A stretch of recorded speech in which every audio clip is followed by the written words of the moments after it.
What's up, guys? We just uploaded the super powerful training called the 7-Figure Self, Emotional Mastery, Time Design, and Delegation to scale past $1 million per year in your coaching business. And the reason why I wanted to share this behemoth of a workshop with you was because back in 2021, when I had a team of 20, multiple 7-figure business, I was so disconnected from myself. Every single day was the same. I was drinking caffeine right when I woke up, going into a sauna, just getting swamped in Slack messages and all of that. And it caused me to burn out, and I ended up selling the business because I didn't know these 3 core things: emotional mastery, time design, and effective delegation. So this is a behemoth of a training, but I want to make sure that you get to the point where you don't even have to worry about that stuff anymore, about burning out or just feeling bad while you're working. And this training will really, really help with that. So you install the right mindset, the right habits, the right environment to feel your best while you're scaling past 100K per month or $1 million per year. So we're gonna do a little bit of breath work inside of here too. And I have some cool things at the end around delegation that we'll jump into. So we'll get started here. Enjoy it, come back to it, and I'll see you guys in the training. I want to start off with, how many of you guys have done breath work before? Put a 1 in the chat if yes, put a 2 in the chat if no. We have a little 5-minute breath work session that we'll do together, if that's cool with you. I've got the Sanskrit sign for breath work, or for breath, on my finger here. I've been facilitating for 3 years now. I've gotten to facilitate on top of mountains in the middle of the Sahara Desert and all that good stuff. And I found it to be the #1 way to instantly get out of a high cortisol stress state and back to our true selves and being reconnected to ourselves so we can have more focus and intention over our thoughts. So we'll be doing that today. It'll be a lot of fun, and I'll bring the document up for you, boom, right here. So today we're going to go into the 7-Figure Self workshop, emotional mastery, time design, and effective delegation to scale past $1 million per year without burning out excessive thinking or wasting your energy on draining tasks and activities. Does that sound good to you guys? Stoked to hop into it, get this rocking and rolling. To give you guys a little context, I started my entrepreneur journey in 2017. I was $82,000 in student loan debt, had $600 to my name at the time, and I came across this ad from Tai Lopez. How many of you guys know Tai Lopez? And joined his webinar, said no at first, and then he hit me up with emails, and then I paid him the $9.97 to join his program. And that's where my entrepreneur journey started. And before that, I was depressed for 6 years. Heavy depression, like complete emotional numbness. I had gone through a breakup when I was 18 years old, and then I got into drinking, a lot of drugs, and just hanging out with the wrong crowd. If I had known this, what I'm about to share with you guys today, I probably would have never been depressed. And #2, I probably wouldn't have burnt out over my 7-year entrepreneur journey, which I worked really hard. I built up a lot of cortisol in my system, and it paid off. Like, I got to a point where financial freedom, all that stuff, but I would have been more effective if I had known all of this. So that's what I'm about to share with you guys today. We got a lot of awesome new people coming in. Welcome. So I ended up selling my multiple 7-figure business in 2021 due to a lot of burnout and just stress.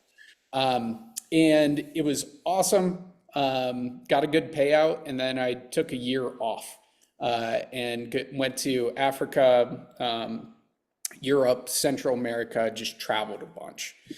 And it was one of the coolest experiences of my life, just being able to reconnect with myself and reconnect to my body and my heart. What I realized is I didn't need to take a year off to be able to do that. I had everything at my disposal to do that on a daily basis. And that's what I've been doing for the past 2 years since I got back into business. So what I found during that journey is the main enemy was a high cortisol stress state. And it was creating this negative feedback loop of having a lot of cortisol, a lot of stress going on in my body.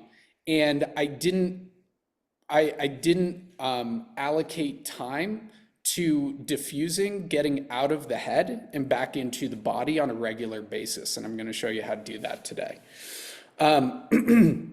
So when we have excess cortisol, stress in our system, you may feel like you have ADHD, things are going all over the place. You want to do this thing, but you just can't get yourself to do it.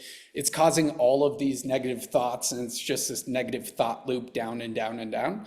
Reason for that is when we have this excess cortisol, it creates us to activate our amygdala, create more synaptic connections in the amygdala portion of the brain, which is the fear response. And the more we keep doing that, the more fear we're going to get. And this is where distress comes from. So there are two different types of stress. There's distress and eustress. And most of you guys know this already, but we need to be reminded more than we need to be taught. So when you're in that state of distress, more synaptic connections in the amygdala, and there's going to be more fear in a downward spiral, right? But when we can activate different biological chemicals in our body naturally, which I'm about to share with you here, and we're going to go into a little breathwork session, we can activate more eustress. So this is when you're in that hyperproductive state, you're super focused, you're in a flow state, everything is just clicking, right? And I'm going to give you guys a little bit of a format for that. There's a really good quote from Charlie Chaplin that says, "We think too much and feel too little," right here. And the more that we can get out of our head, back into our body, back into our heart, be more expansive and be more aware of what's going on, then we can get new inputs to get new outputs instead of going down that negative thought spiral. For example, back in 2019, I was just launching a 30K program and I didn't know what to call it. And I've been wondering working on it for 2 months. What do I call this thing? What do I call this thing? And my friend Brad Newman, who I was working with at the time in San Diego, he came up to me and was like, "Do you want to breathe tonight?" And I'm like, "What does that mean?" I'm like, "Okay." It was Friday night. We went to this lady's house named Karen Winters. She's this mid 60-year-old woman, invited us into her home and had us lay down in her living room. And she walked us through some things and then turned on this super loud music. It was mostly like Nickelback. I'm like, what the hell is going on? She told us just to breathe and get into the breathing patterns and all that. And about 15 minutes into breathing, I could feel my body shaking. And I was just so tapped into myself, and the thoughts kind of all went away. And then about 2 minutes later, it finally clicked to me, oh, what I'm helping people do is become seven-figure CEOs. That's the name of the program. So that's when the name of the 30K program that was launching finally clicked to me, was when I got out of the head and back into the body and back into the heart. And you can do that through your breath, through exercise, long sauna sessions, cold showers, all of that stuff, getting out of the head, back in the body, back into the heart. And there are biological and psychological reasons for that I'm about to share with you. So the other problems when we're in a high cortisol state, we're activating the amygdala, we feel like our inauthentic self. We're like, why did I say that? Why did I do that? Why am I being this way? How can I stop? So when we see those thoughts coming up, we know we need to change our biology, change our feelings. That will change our thoughts, that will change our actions, that will change our results. Are you guys following on this? Got this so far? Put a 1 in the chat if this is making sense and you're following. I see some head nods here. I love it, love it, love it, love it. Cool. Anastasia, Lena, Joseph, Eric, Jonathan, awesome. So those are the problems that come up, especially with us being hardworking entrepreneurs and taking a lot of imperfect action. We're gonna have cortisol stress build up, but we wanna know how to diffuse that, right? So here's what happens when we have that cortisol buildup. Our prefrontal cortex, the synaptic connections in our brain start to shrink, right? So there are less synaptic connections in the prefrontal cortex. And in the hippocampus, they start to shrink as well. And that's responsible for memory. And you guys might have been through this, you're burnt out or depressed, and you just kind of can't remember things. It's your hippocampus is actually shrinking, right? The synaptic connections. And you feel like your inauthentic self because the prefrontal cortex regulates our thoughts, our feelings, and our actions, right? Our thoughts, feelings, and actions, keep them in alignment. So there are less synaptic connections there. And then there's an overactive amygdala that's creating more synaptic connections that creates the kind of the death spiral, right? It's not bad, it's just being aware of this. Like, how many of us in the past month has doom scrolled just like on TikTok or YouTube or social media of just like scrolling? It's typically due to an overactive amygdala and wanting those dopamine hits instead of being in our prefrontal cortex and having more activation there. Does that make sense? You guys following me there? Awesome. So there's a good framework that you guys might want to write down. Really simple, comes from Tony Robbins. And it's just 3 S's to evolve: state, story, strategy. So he always talks about priming. Why? Because you're activating that state. You're reducing cortisol, increasing serotonin, oxytocin, and endorphins from optimizing that state. And when you guys have hit a hard workout, or you've hit a hard breathwork session or a long sauna session, you feel that. You think differently, you feel differently, right? And then we can change the second S, which is our story. So with our story, what are our I am statements that we're constantly telling ourselves?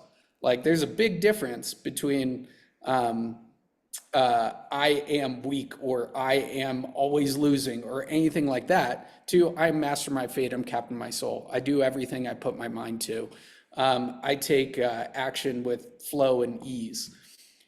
To give you a little story around this, from 18 to 24 years old, when I was depressed, the story in my head was somebody is going to come into my life and save me. That was just subconsciously running, and I wasn't taking radical responsibility for my life. And then when I was 24, working a sales job in Chicago in this small ass apartment, I read the poem Invictus by William Ernest Henley, and the final lines were, I'm master of my fate, I'm captain of my soul. For some fucking reason that day, that activated in me, where I'm master of my fate, I'm captain of my soul. If I take radical responsibility for my life, I can do anything I put my mind to. That was the new belief, the new story I created. And I set a goal to lose 20 pounds and to quit drinking. And I ran across the street to grab a calendar, mark off 90 days that said July 14th. And I threw all my alcohol out of my house. And day 45, I broke down and cried in the shower. First time I had cried in 6 years. Day 75, I weighed myself at the YMCA and I was 21 pounds lighter. 15 days after that, I was 90 days sober. I was like, then that belief became real. I was like, holy shit, I can do anything that I put my mind to. And I saw the physical changes in the body, and that story, the new I am story, solidified, right? And we can shift those beliefs at any time, identifying the beliefs that are holding us back from our vision and identifying the beliefs and the stories that are moving us towards our vision. And then with the goals and the imperfect action taking and us seeing it in the environment and in reality, is how we actually solidify those beliefs in the stories in our head, right? Another example of a story. We are usually programmed by our environment, especially from a young age. And I was a super independent kid. Like I would run out of the house, ride around on my plastic tricycle and just like do my own thing every single day when I was little. And my mom would tell me, and she loves me, she's such an incredible mom, but when I was little, she would tell me, you're selfish, you only care about yourself, yada, yada, yada. And when I was doing a somatic therapy session about 3 years ago, I felt this pain around my heart when my therapist was walking me through it. And she asked me what was the story going on in my head from that pain. And I was like, you're selfish, you only care about yourself, you're self-centered. And I'm like, holy shit, that's from my childhood. And I'm like, that's not true. I fucking deeply care about people and I want everybody to succeed and feel their best, act their best, and make this world a better place. And it was finally in that moment of pausing that I realized that was a belief that wasn't taking me towards my goals and like who I wanted to be and how I wanted to show up. I used to be way more introverted and I would hold myself back from talking with people because I was like, I don't want them to think I'm selfish or I only care about myself. I didn't realize that's what was subconsciously going on. But when I became aware of that story, that belief, then I was able to change it and shift it and like see it in reality that I do deeply care about people. I do want everybody to succeed, and it's solidified. And it totally changed how I show up. So state, story, and then strategy, right? So what is the strategy that we're going to get into on this document here? But what are my values? What's my vision? What are my goals? How am I going to plan and how am I going to execute? So our vision drives our goals drive our planning, and our planning drives our execution. But it's so easy to get lost in this amygdala and just kind of do the same things we've done every single day. That's why first we got to start with our state, then change our story, and then change our strategy. Does that make sense? You guys with me? Follow me on that? If you guys want to drop in notes that you're taking inside the chat so everybody can learn from them, feel free to pop them in the chat while we're going through this. So where we want to start is with the state, the emotional mastery, changing, shifting our state and how to actually do that and the reasons why we want to do that, right? Why it's optimal to do that. So you guys have probably heard this before. Our thoughts become our feelings become our actions, and our actions become our results, right? So we're starting with shifting and changing the feelings to change our thoughts, to change the feelings again, to change the actions, to change the results, right? So if you want to take a screenshot of this, feel free. This is a concept that I created 2 years ago to really help me identify how I can easily shift and change my state to be more in a eustress state and less in a distress state, right? So I call it emotional alchemy. And on the far right, we have cortisol. Cortisol is not bad. We just want less of it to be in more of a eustress state instead of a distress state. And when we're in distress, it's bringing up worry, doubt, fear, all of that stuff, right? But when we're in a eustress state, it's when we're challenged, we're doing something new and we're excited, but there's a little bit of fear there, but we're taking that action. Some really simple things that cause a distress state just immediately in our day-to-day actions. If somebody's yelling at us or it's happening on a regular basis, we want to get out of that. Or if we trip over something, or even if somebody just turns away from us like that when we're engaged in a conversation, there are little cortisol hits all along the way. The antidote to cortisol is serotonin. So whenever I trip over something and I feel this like jolt in my body, what I'll do is take a big breath, just like that. And then that is changing the state. and then I'll change my story around it. Oh, fuck, I'm an idiot, tripping over something, blah, blah, blah. Did anybody see that? Yada, yada, yada. I'll be like, oh, cool, good. What happened, right? Changing that story, and then I can change the strategy in that moment. But it's always state, story, strategy. And little cortisol hits happen throughout the day, and we can just take a big breath and diffuse that cortisol. And this builds up over time. We're going to be talking about the law of cause and effect.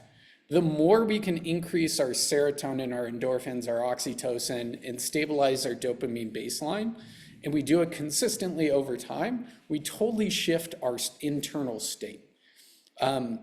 There's so many stories of people just implementing breath work and cold showers into their life, and they've killed years and years and years of depression and like gotten out of that state just from those two things, breath work and cold showers. That's why Wim Hof is such a big proponent of those things, right? So just real quickly on the emotional alchemy side, things to note, to jot down. Dopamine, it creates motivation and focus. If you don't feel motivated and you don't feel focused, it's probably because your dopamine baseline is way too high. Like this was me back in college. I was watching porn, I was drinking too much, I was taking a bunch of drugs. I had no motivation, no focus. And that's why I wasn't happy with myself. My dopamine baseline was way too high. Back in 2018, I burnt out at the end of the year because I was working really hard. I made $500,000 in my first year with no team, no help, and we're going to talk about delegation later on here. But I went to Deer Park Monastery in Escondido, California. It was $500 for the week. I got to hang out with monks and eat shitty vegan food and just meditate and just be with myself.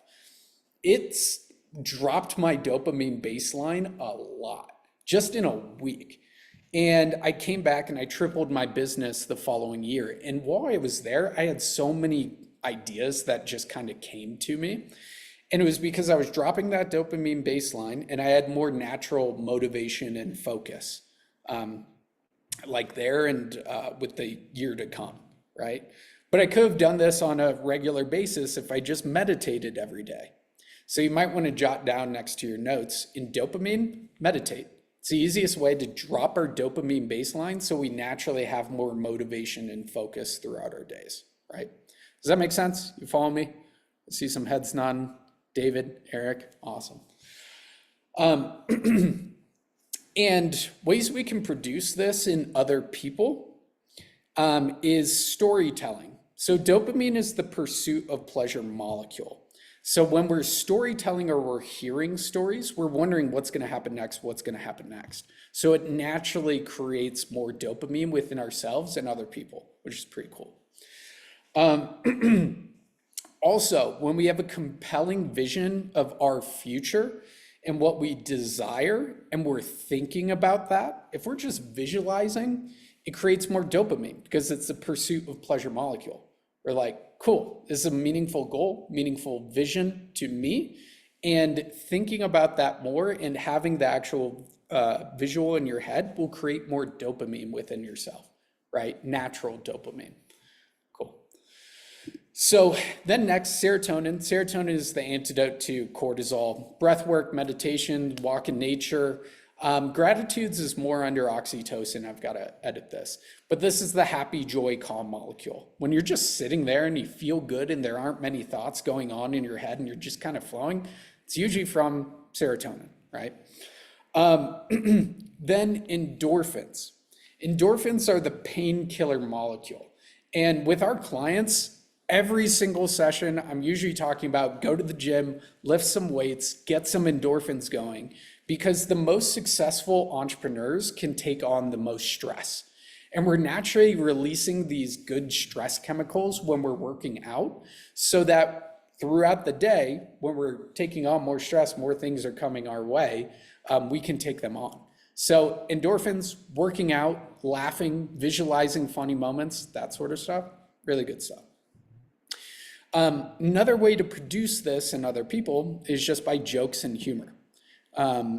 A couple of years ago, I was with Dr. DeMartini. I invested into his breakthrough experience, which was really, really good. And he is very, very dense, very, very cerebral. But every 15 minutes or so, he would say a joke that would get people laughing. And it totally reset our focus and our motivation to listen because it broke up that pattern of it being so cerebral. And endorphins is the painkiller molecule, so it kind of resets the whole biology, right? And then oxytocin is if you don't feel connected to yourself or things around you, you want to release more oxytocin. So this is the love connection chemical. An easy way to release this is implementing a gratitude practice every single day. Just thinking what you're grateful for. If you're having trouble coming up with what you're grateful for, it's a sign of low oxytocin. But an easy way to do it, that I like doing it, is just like if things aren't just popping to my head real fast, I'll go through the ABCs. So I'll just think, what am I grateful for that starts with the letter A? Okay, feel it, visualize it into my body. Then what's with the letter B, right? Okay, cool. And then C. Which is pretty cool just to keep our mind on track with just like thinking a lot of gratitudes, connecting us more to ourselves and everyone around us.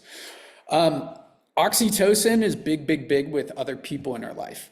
So if we're feeling super drained with people in our life, we're probably not maximizing the amount of oxytocin, our connection to ourselves and everything around us. And sometimes we get to the point where we're just like, I don't want to spend as much time with these people or this person, and I get to spend more time with these people, releasing more oxytocin, feeling better, more connected. And especially if you don't have people in your life that can't be vulnerable or empathetic, we're not releasing as much oxytocin. When you have friends, when you have community around you that can get vulnerable and share deep stories of like, man, I went through this shit. It was really hard. These are the lessons I learned, or I'm going through this shit. It releases a lot more oxytocin, right? And that will offset the cortisol response. So we're going to go into environment, purposeful pain, all that stuff, time design, boom, and delegation, how to do that properly for your business to scale. But let's get some takeaways so far. We have time for 2 if you guys want to hop off mute, just so it can solidify in your guys' brains. What have been the biggest takeaways for you guys so far?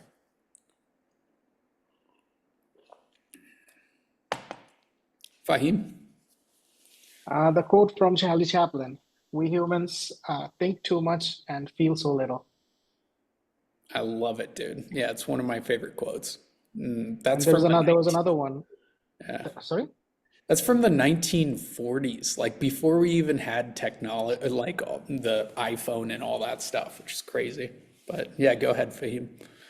Yeah, and we need to be taught less and reminded, I think reminded more or something, Yeah, more than we need reminders. yeah, we need to be reminded more than we need to be taught. Yes. Yeah. Let's get one more good stuff, Fahim. I fucking love it. One more takeaway from you guys. Joseph? Like storytelling pretty much hit all the good feelings. I love it. Yeah, and with storytelling, it's been the best skill set I've built up in my entrepreneur career. I'm naturally not a great storyteller. I didn't focus on it that much in my childhood.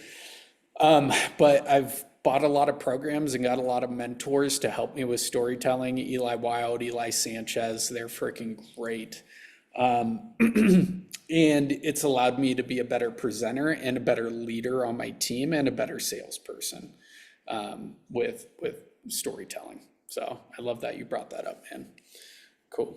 And David, do you have one more thing, and then we'll hop into? Yeah, I just love what you're doing today. I didn't know what you were going to be speaking about. Obviously, it was going to show up anyway, but I use a heart rate variability monitor every day on my computer here and I put myself into coherence, and I've been collecting that Mhm. data since 2016. So Hmm. having objective data along with the breath work has been Mhm. huge as far as going into coherence. And then you mentioned the ice bath, like I got a chiller this year, so I've been every single day, 7:30. Yeah. Not like because it's hardcore. When you do it every single day, you start to see the change in what's going on, and like literally getting control over your body, especially Mhm. in the morning when you're trying to reset yourself. Like we wake up and we have a natural cortisol spike and our brains go crazy. It's so nice to, as soon as possible, and sometimes later than I want to, but to sit down with whether it's music or whatever and get yourself into a coherent state before you start your day. Otherwise, the day takes over for you. So I just love it. I love talking about Mhm. this stuff. Definitely part of my programs that I use as well. But I didn't realize you were so deep into it. So I'm psyched that you found that as well. And I'd love to talk more about it with you. I love it. Yeah. Especially with the tracking things. There's so many trackers out there. They are great. One thing that I notice with my Aura Ring sometimes is like I would see my scores like a 60 and then I would get up in my head about it and the thoughts and that sort of stuff. So that's one thing to think about when you I are would doing look at this these company trackers. called HeartMath. It's over 30 years. It's a nonprofit organization, and their technology, it's not, it's like literally it's data. It's like data. Dispenza uses them. I mean, it's like, so it's not like just a ring. I have literally on software, it's collected my data since 2016 and literally will tell you so much more. So check it out. They give they have a lot of videos that explain coherence and global coherence and what you Yeah, talked about today. shoot it over in Messenger. That'd be great. Fahim, I gotta move on, but definitely save it or put it in the chat because I don't want to get through this presentation. I want to get it through to you guys. And I'll try to push off Taki Moore's that I'm doing the podcast with him. We might go a little bit over time, but I think this stuff is super valuable and important from what I've learned. The other thing with cold showers and that sort of stuff, or cold exposure, I still hate it. I still have those running thoughts. Like this morning, I'm in Lake Tahoe with my girlfriend for her 30th birthday, and I'm like, cool, these showers are gonna be really freaking cold. And I turned it on today and I was standing outside. I put my hand in and I was like, oh, fuck, this is gonna suck. And I was just like, for a minute, I was like, oh God, oh God, oh God.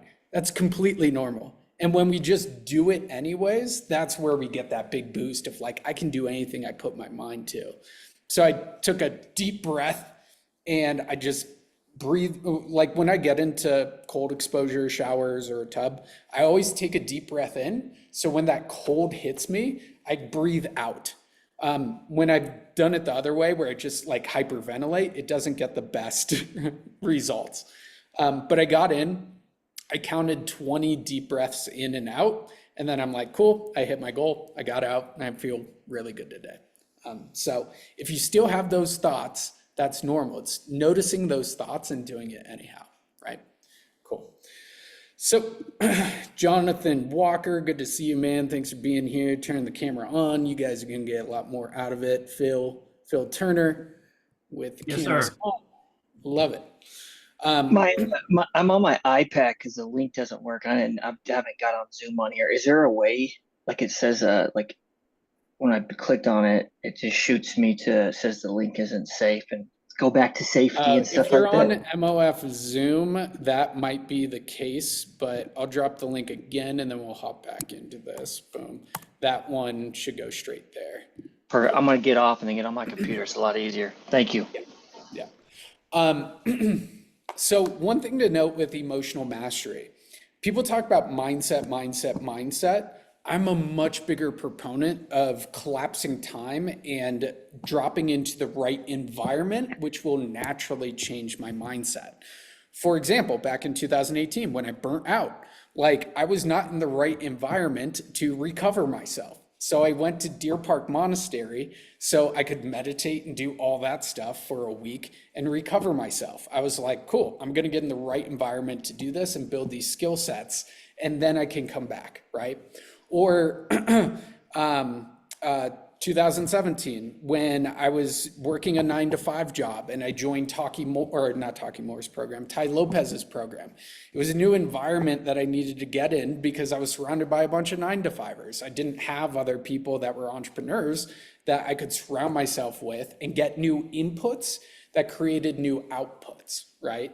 So with environment, our inputs dictate our outputs. The easiest way to shift and change our mindset is by getting new inputs that will change outputs. And the easiest way to get new inputs is shifting and changing our environment. Because it starts with a stimulus, get hit with the stimulus. It goes through our programming, how we've been wired from past experiences, what our values, our vision, our beliefs, all that stuff is. And then it creates the output in the moment, right? So just remember, environment is everything. Your inputs dictate your outputs, right?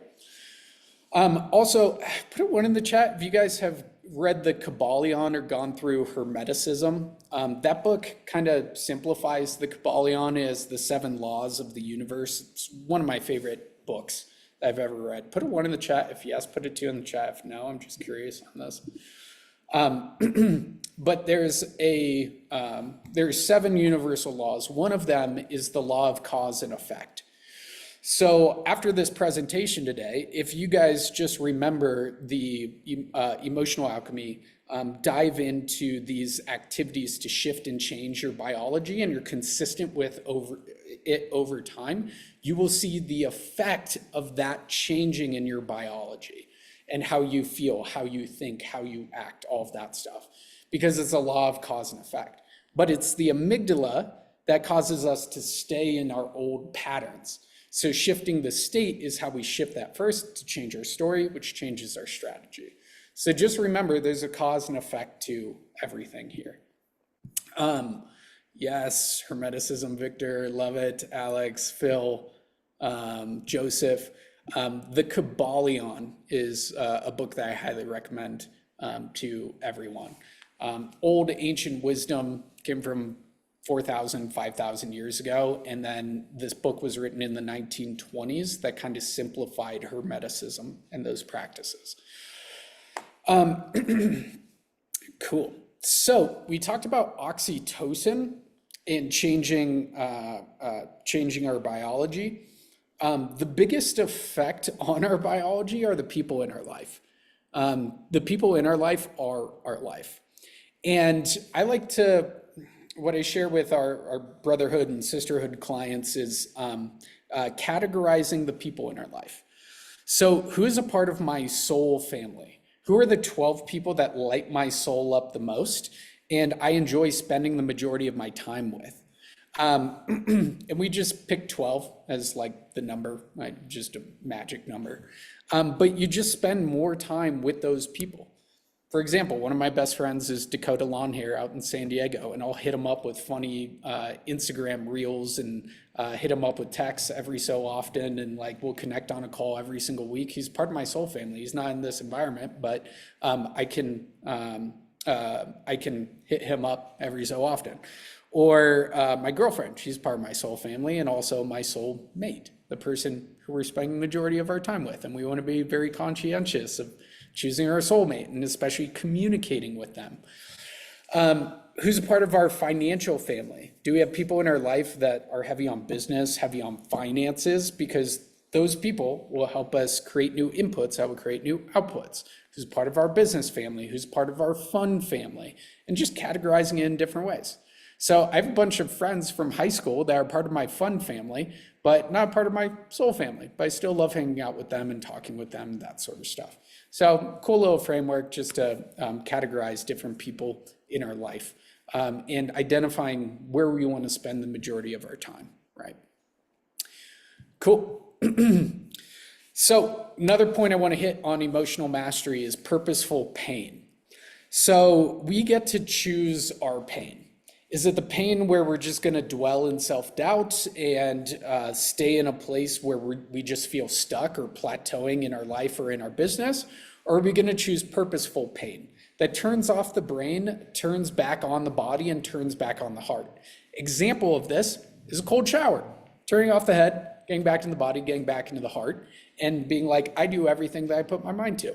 Or is it exercise and hitting that hard workout, seeing those muscles grow and feeling better, purposeful pain, right? And I recommend that you choose purposeful pain over just the unnecessary pain of the thoughts just dwelling in our head, because the body keeps the score.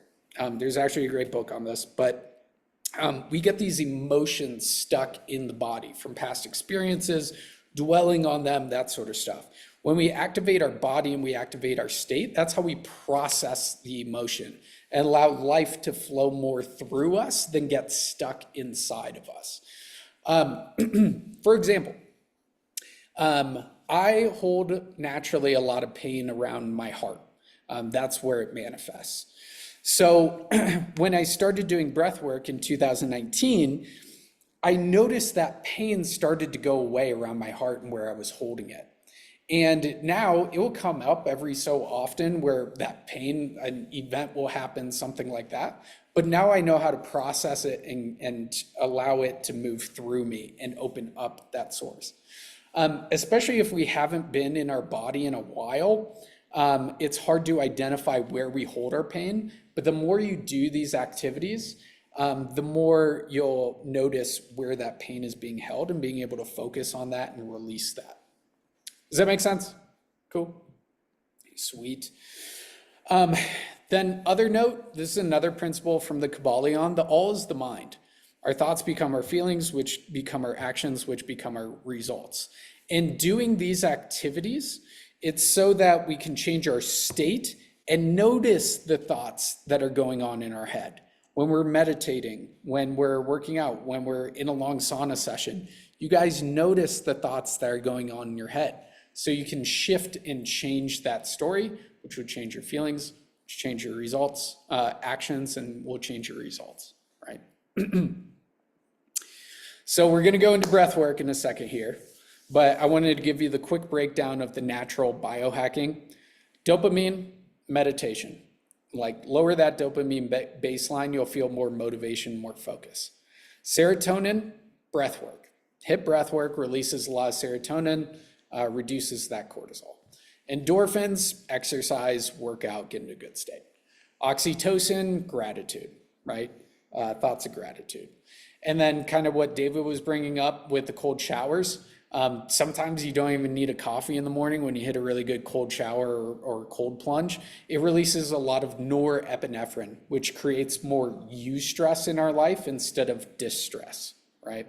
So pretty cool things, those activities to do. One more thing. How many of you guys have read Atomic Habits by James Clear? Eric, Joseph, Fahim, basically all of us. He talks about habit stacking. And you guys might be thinking, oh, how do I do these things, blah, blah, blah, and get these done? My recommendation, I think I put it lower down on the document, is 10 minutes of push-ups or some type of exercise, 10 minutes of meditation, 10 minutes of breath work. This is how I start every single morning, and I call it the Holy Trinity morning formula. I'll get out of bed, I'll do 100 push-ups, then I have the Pause Breathwork app on my phone. I turn it on, do a 10-minute breath work, and then I have the Insight Timer app on my phone. I turn that on, at least 10 minutes meditation. And releases endorphins, serotonin, dopamine, and reduces the cortisol so we can be more intentional with our days, right? It's pretty powerful. So cool.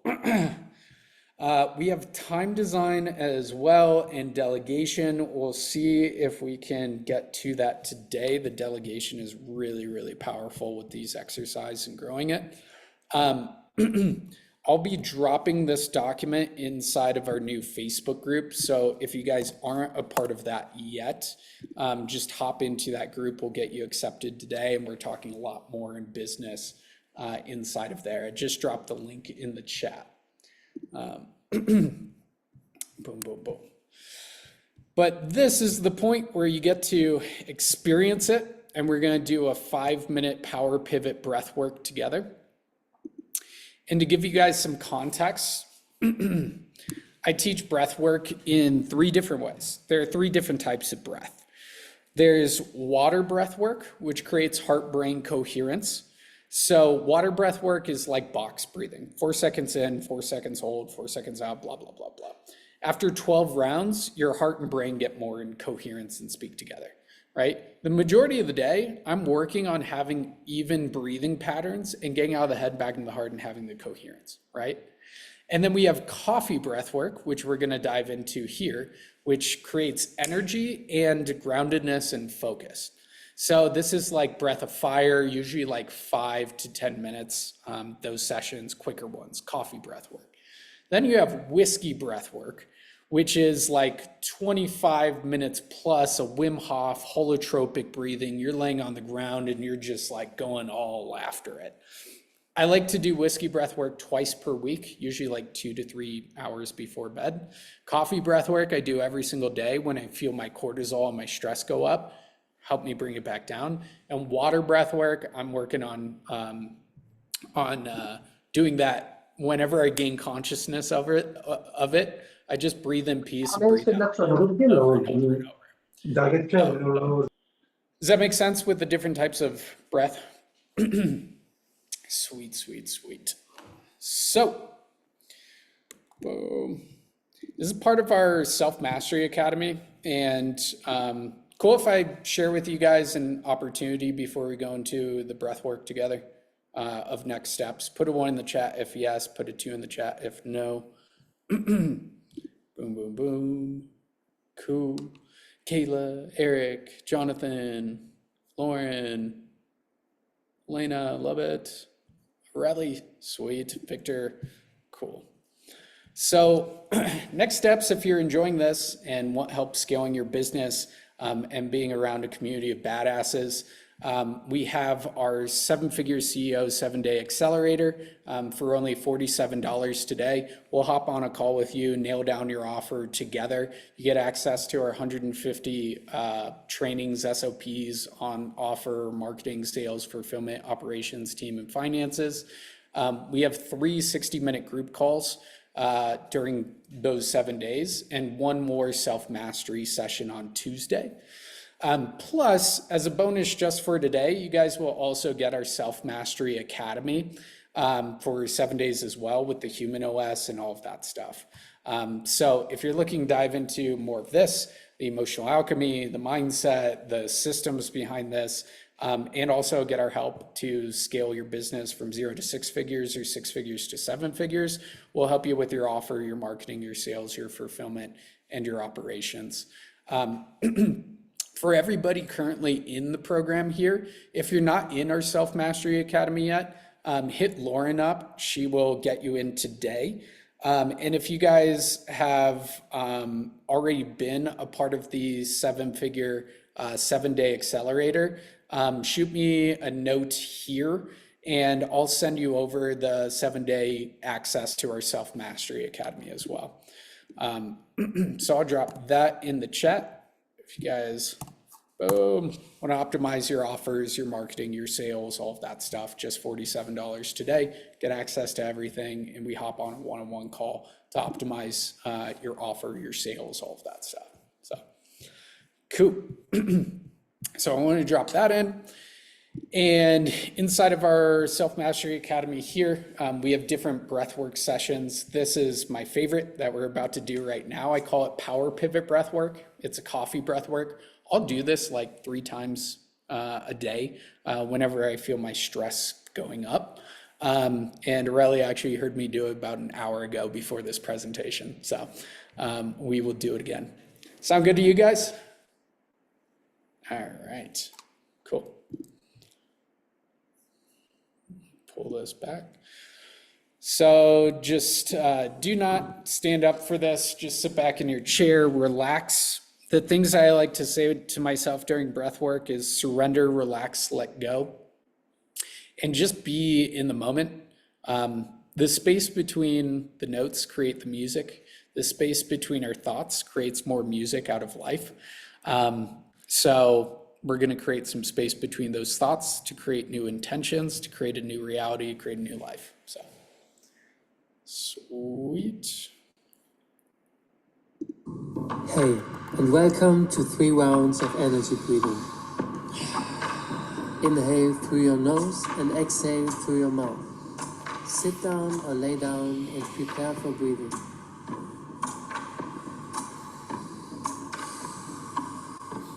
Let's begin. And breathe in, out, in, out, in, out, and follow the rhythm.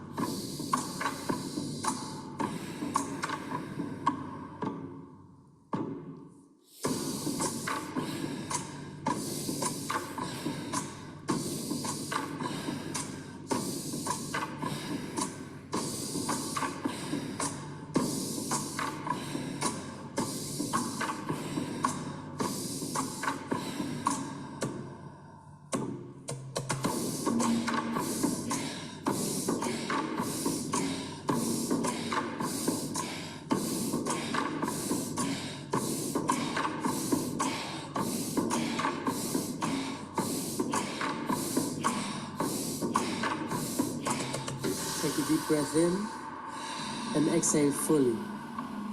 Hold your breath.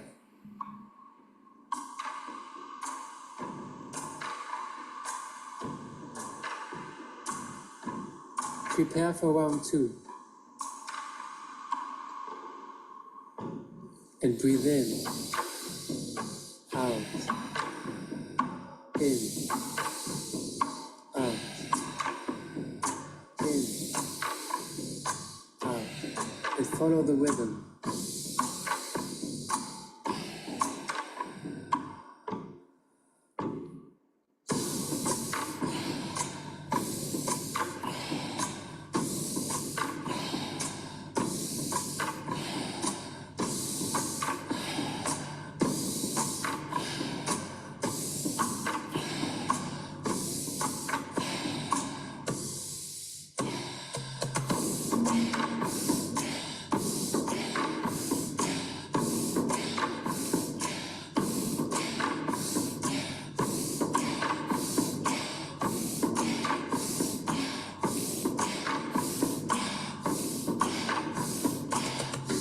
Take a deep breath in and hold.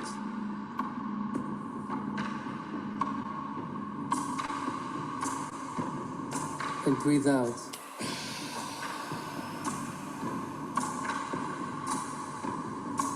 Last round. And breathe in, out, in, out, in, out, and follow the rhythm.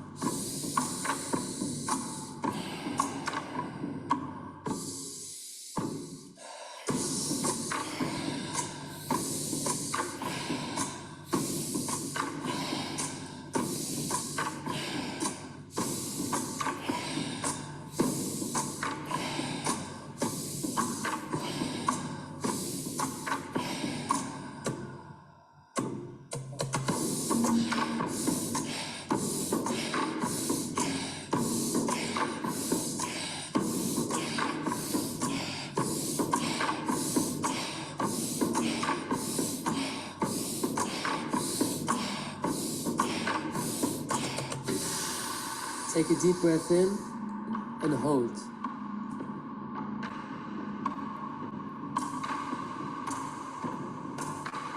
And breathe out.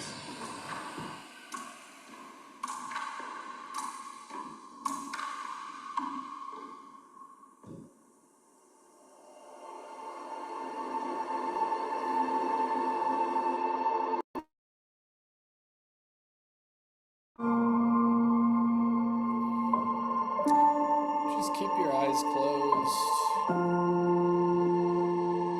Notice that breath come in and come out. Join the breath community and don't forget to subscribe. You should feel a little bit more calm, a little bit more aware. And in this elevated state, you tap into one thing that you're grateful for, or at least more oxytocin.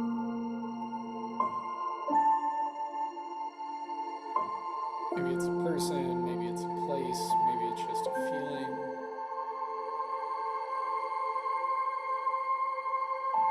In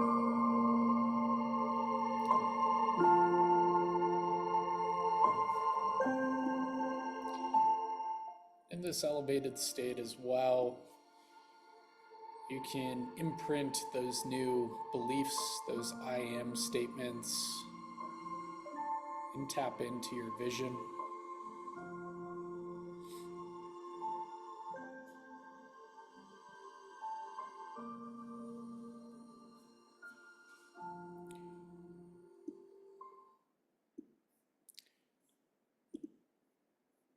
Amazing. Great. Thank you guys for breathing with me. How you guys feel?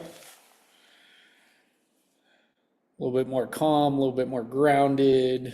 Amazing. Sweet. Yeah, and in that elevated state, what you're able to do is more easily tap into what you're grateful for, and move out of a fear state more into a love state. And in that elevated state, we get to, you guys have probably heard the framework before, be, do, have. And we can tap into that being, that vision, being our future self now. And then we do the thing of being that future self, and then we have the thing. But most society thinks I need to have this thing, and then I can do this thing and be this thing. It's the other way around. We can get into these elevated states, tap into our vision of the future, more effortlessly do the thing, and then have the thing, right?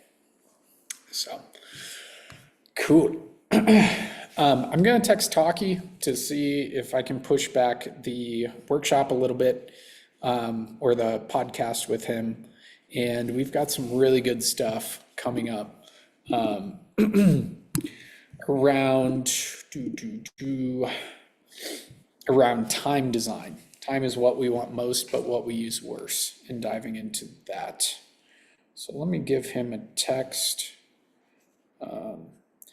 If you guys can share your experience with the breath work or the biggest things that you've learned so far, feel free to hop off mute. Oh, cool. We got time.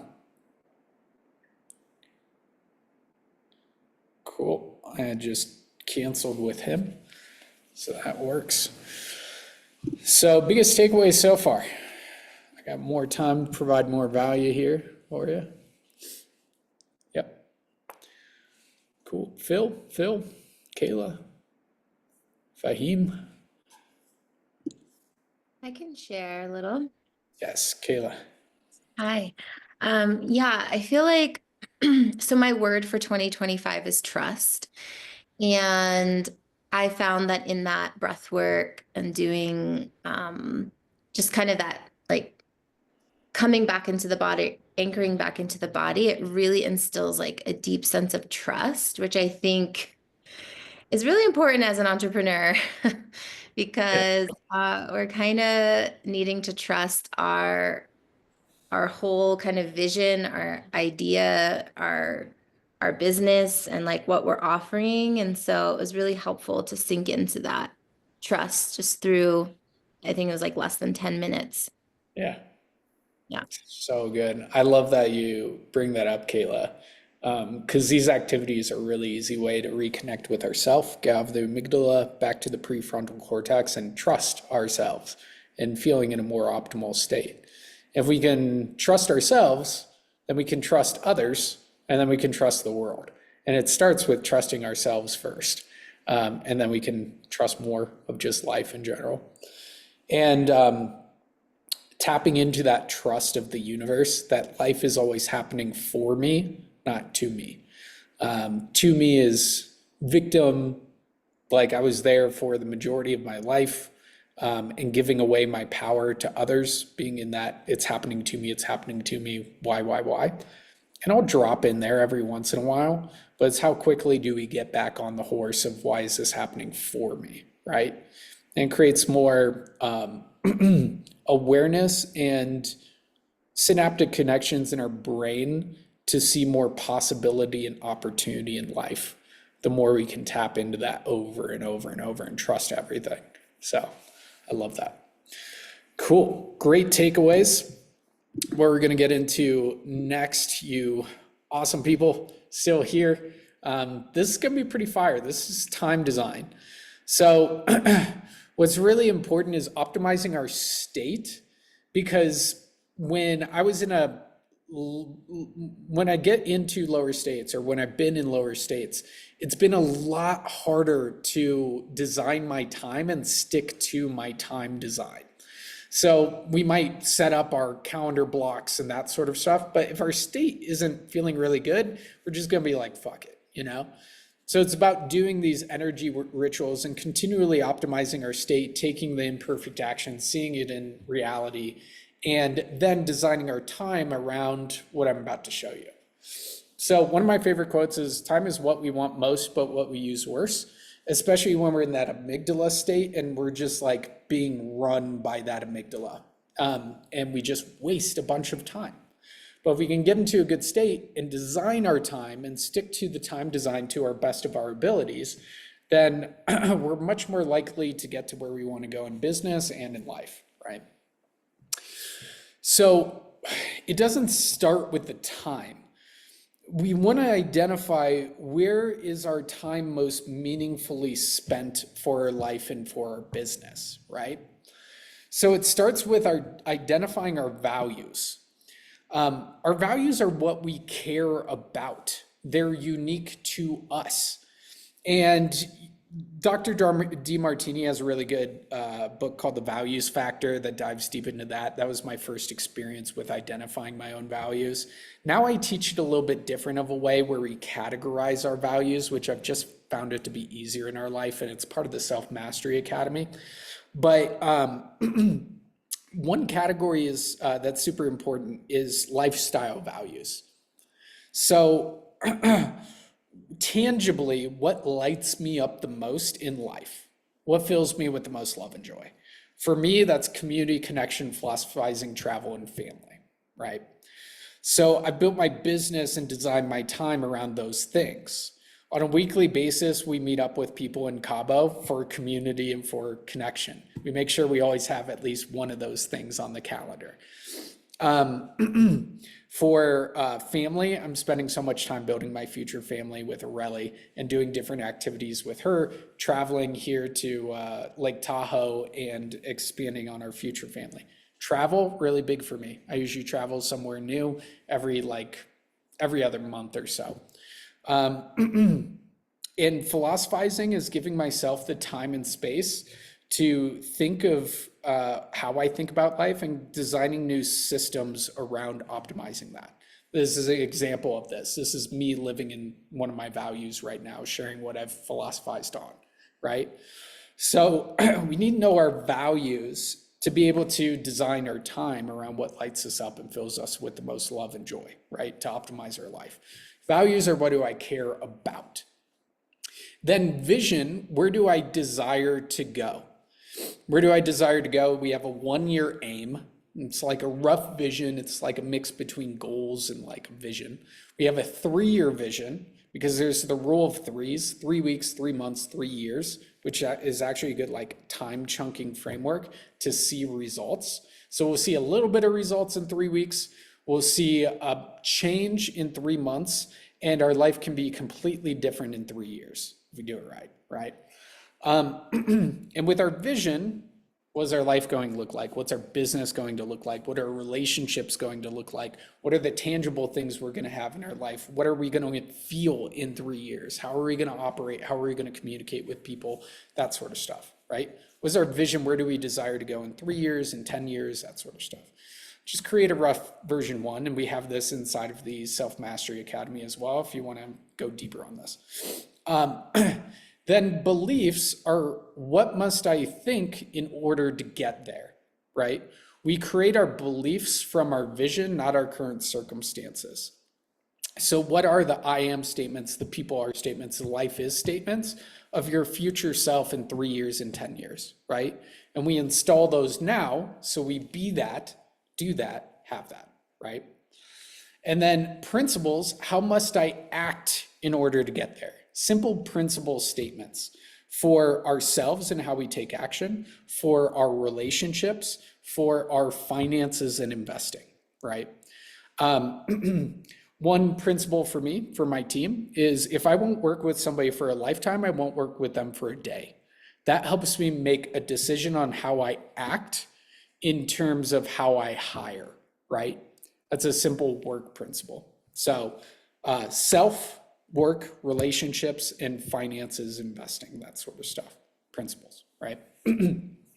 That's the internal game in a nutshell. What are my values? What's my vision? What are my beliefs? What are my principles, right? So our vision drive our goals drive our planning, and our planning drive our executions, which creates our results. So what is our 3-year vision? Where are we going to be in 3 years? What's our 1-year aim? What are our 90-day goals? What's our 1-month plan in order to stay on track with those goals? And then we have daily execution from there. One thing to note here is if everything's important, nothing's important. You should just have 1 to 3 things that you're hyper-focused on at a time. If you just have one that's just like, okay, my main aim is to build my YouTube channel across 10,000 subscribers. Like, that's the main goal. Cool. My planning, energy, attention, resources is going to go to that, right? And we're going to talk about delegation later on, where you can delegate your aims and your goals and that sort of stuff. So it's not all on you. But your team members should have like just 1 to 3 primary aims at a time, right?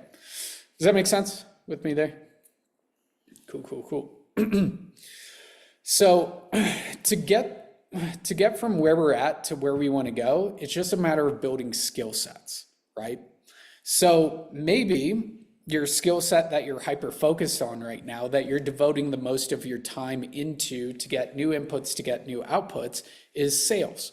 Like, if we're a good salesperson in any down economy, we can't be poor, right? If we're good at sales, that might be a really good skill set to devote yourself to. Then it's putting ourselves in the right environment and designing our time around getting those inputs to get new outputs around those sales, right? So in terms of designing your time, identify 1 to 3 skill sets that is your primary focus right now for building, and then time block when you're building those skill sets for yourself. For me, my number 1 thing is public speaking right now. And I regularly meet with Eli Sanchez to help me with public speaking. And also I've gotten a bunch of courses and programs and all that stuff. And I make sure at least on a weekly basis, I'm going through an hour's worth of new material on public speaking, right? And this is a good opportunity for me to practice it and all that stuff. Does that make sense? Cool. I said if everything's important, nothing's important. And we're getting into the time blocking portion, but these are really good things to know before you actually time block.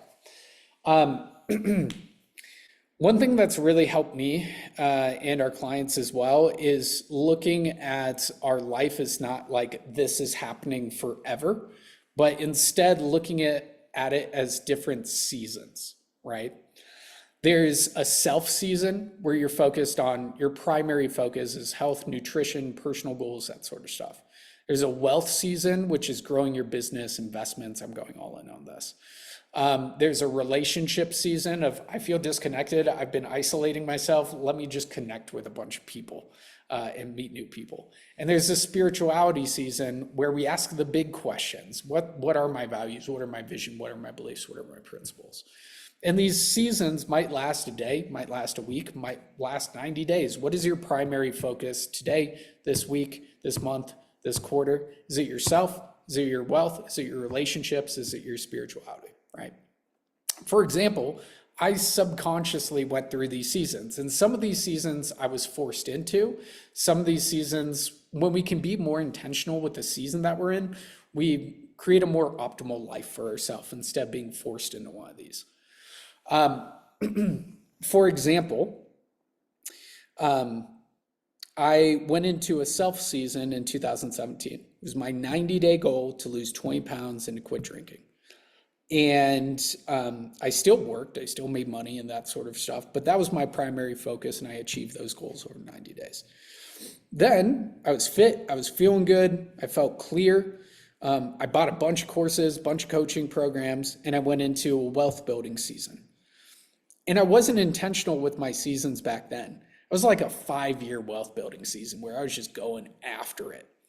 Actually 3.5 year wealth building season. I burned out a couple times. I sold my business in 2021. And then I was like, I feel disconnected to myself. So in 2021, I went to Shivananda Ashram Ranch for a month.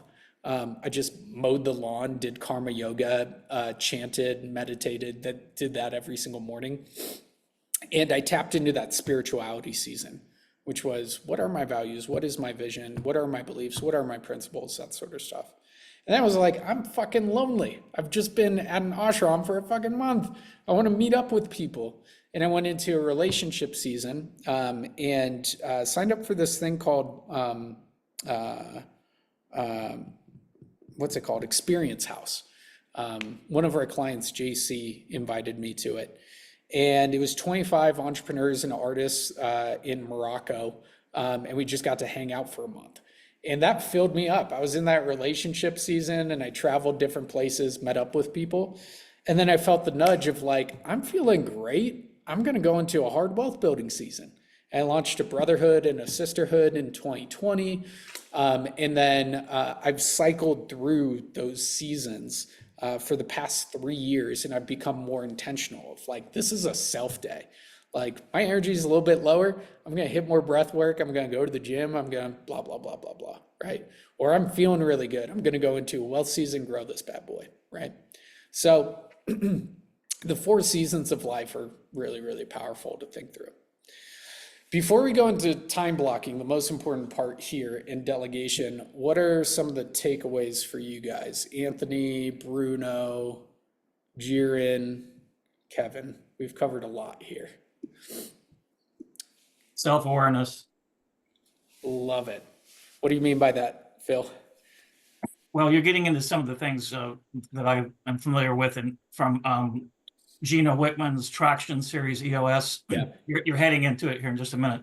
But compartmentalizing and being aware of your spirituality as well as your wellness and I'm in a pivotal time right now. So what I mean by that is that I experienced a hostile takeover of a company that I was a partner in 2 years ago.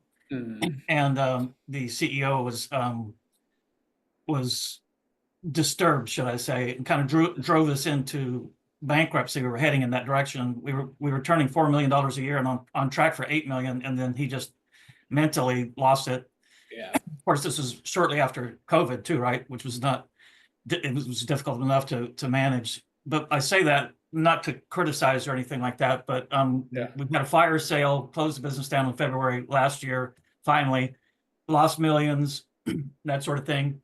And as you can see, I'm a cybersecurity consultant and coach, and I'll try to make this short. Yeah, I think it's pertinent. From going through something that is as tragic as that and as costly as that to get me to where I am today, it happened for a reason. Oh yeah. And so that's a good example of self-awareness. I think that that I had to reinvent myself. We were one-to-one coaching advisory firm, consulting advisory firm in cybersecurity, compliance, and privacy. And that's a very high cost, high overhead business, right? Mm-hmm. And so I wanted to do something different, and I've discovered group coaching. And nobody is in group coaching space that I'm aware of in the cybersecurity marketplace, right? Yeah, and so I'm really having to invent something new. And I've got good mentors like yourself and Ron Medlin, which I think you guys know through your. He's one of our clients, yeah.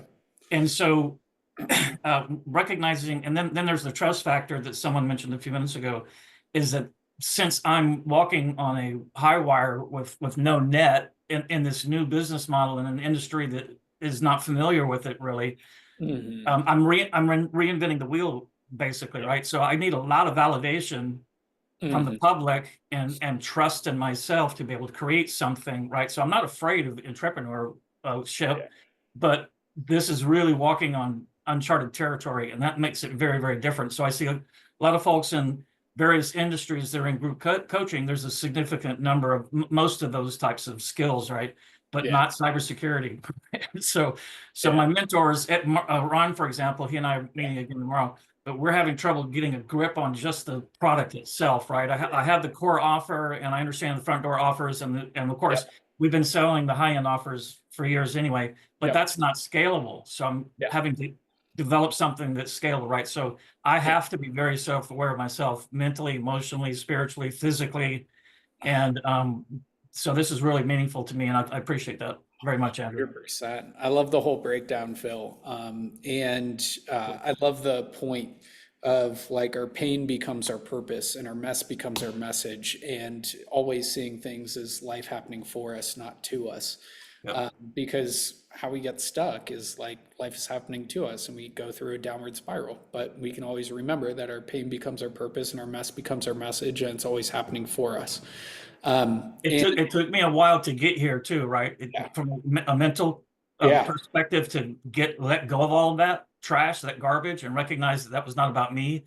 That was about them, and my purpose is where I am today. So I couldn't have gotten here without it. Yeah, and it's good that you're joining these programs and changing the environment, because oftentimes we need to borrow somebody else's trust in us to be able to feel within ourselves, whether that's in a community environment or whether that's in a mentorship coach setup. But oftentimes to get to the next level, we need to borrow somebody else's trust in ourselves, you know? So that's good, man. I love it. Cool. Great takeaways. We're going to get into delegation, which is one of my favorite parts around the business. But in terms of time blocking and focus, what I'd love for you guys to do right now, if you are not time blocking, the initial thoughts that come up on time blocking is like, this is restricting my freedom and all of that stuff. What I've found with us and our clients is time blocking actually creates more freedom in our life, in our mind, in our brain, right? An example of this is I time block time out with my girlfriend Aurelia here. And instead of thinking about work, I'm thinking about me connecting with her. Every single day after 6 o'clock, I just have a time block of rest and relax. And I know I am done with thinking about work, so I can rejuvenate, defuse, and then get back into work stuff tomorrow so I can be hyper-focused, right? Time blocking, all the big entrepreneurs time block. Jeff Bezos, Elon Musk, every single one of them are hardcore on their calendar and have an assistant to help them like stay on track with everything. So why aren't we doing it? The big focus that I found to be helpful is I color code my time blocking. So I have focus time and I have diffuse time. So focus time is here. I am here to fucking work and get shit done, right? Diffuse time is my breath work, my meditation, my connection with others, like to surrender, to relax, to let go. And there's a really famous ancient scripture that goes, when the two become one, that's when we enter the kingdom of heaven. When our focus and our diffuse become one, when our head and our heart become one, when our thoughts and our feelings become one, that's when we enter the kingdom of heaven. And the more intentional we can be around our time, if this is the time to focus, to go, and this is the time to diffuse and to let go, the more optimal we become as a human being. That's why we have wakeful time and we have sleep. The world and life is just full of dichotomies, right? But a good way to look at it is like focus and diffuse. When am I focusing? When am I diffusing, right? Another note, put 2 hours of deep work on your calendar right now. Deep work is when you have the most focus and the most energy to crank out your number one thing that you want to get done, right? We have circadian rhythms and ultradian rhythms. Circadian rhythms are at night. We have ultradian rhythms during the day. So we naturally have like an hour and a half time block during our day where we have the most motivation and focus. So identify that time, deep work then. You can get 8 hours of work done in just 2 hours if you just focus on that. Reason for that, it takes about 15 minutes to get into a flow state. So if we're constantly task switching to different things, we're never going to get into a flow state. But if we have 2 hours blocked off during our most meaningful time, we'll go through this struggle 15 minutes, and then we'll get into a more natural flow state. Mine's between 8 and 10 o'clock is my deep work time. I don't go into distractions, anything like that. Big thing, put exercise every single day on your calendar. Implement the Holy Trinity morning formula, and block out sleep time and wake time. The more you can fall asleep at the same time, wake up at the same time, you're naturally falling into that rhythm of ultradian rhythms and circadian rhythms, and you'll just naturally feel better, right? Just there's more to this. It's in the Self Mastery Academy. If you guys want 7-day access to that, I'll drop the link down here and work on our businesses together. Boom. There's more on the time blocking inside of the course here that you'll get instant access to. So now here, what most of you guys came for is the delegation.